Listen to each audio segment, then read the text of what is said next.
କରିଛି ଯେ ମୋ ପୋଡ଼ା ମା ଭାଗ୍ୟରେ ଯାହା ଲେଖା ହେଇଛି।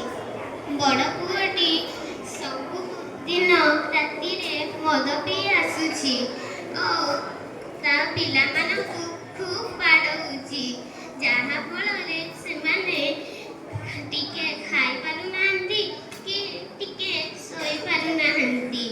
ମଝିଆ କଥା ନ କହିବା ଭଲ। ସେ ବିଡ଼ି ସିଗାରେଟରେ ପିଜି କରିଛି। ସେ ସବୁଦିନ ବିଡ଼ି ଟାଣେ, ପାଟି ସେ ସବୁଦିନ ରାତିରେ ଖାଲି ଖୁଁ ଖୁଁ ହେଉଛି। ତେଣୁ ଡାକ୍ତରଙ୍କ ପାଖକୁ ଯାଇଥିଲୁ। ସେ ଡାକ୍ତର ବାବୁ କହିଲେ ତାକୁ କୁଆଡ଼େ ଟିଭି ରୋଗ ହୋଇଛି। ଡାକ୍ତର ବାବୁ କହିଲେ 6 ମାସର ଔଷଧ ଦେଇଛନ୍ତି ଆଉ ବିଡ଼ି ସିଗାରେଟ ନ ଟାଣିବା ପାଇଁ। କିନ୍ତୁ ସେ ମାନିବ? ମୋତେ ଯେତେ ମାଠିବୁ ମାର, ମୁଁ ସେଇ ଦରପଟା କାଟ।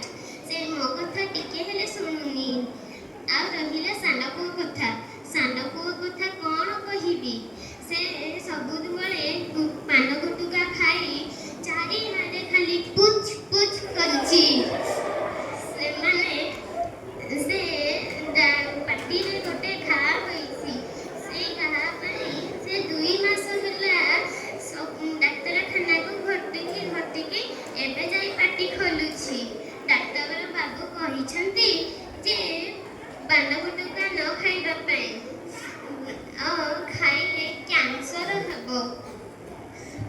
ଆଉ ମୁଁ ଆପଣମାନଙ୍କୁ ସଚେତନ କରିଦେଉଛି, ଆପଣମାନଙ୍କର ପିଲାମାନଙ୍କୁ ନିଶା ଦ୍ରବ୍ୟରୁ ବଞ୍ଚିତ କରନ୍ତୁ।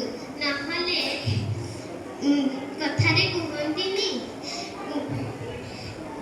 କୂଳ ବୁଡ଼ିଗଲା ବେଳକୁ ଘୋଡ଼ା ମୁହାଁ ପୁଅ ଜାତ। ନମସ୍କାର।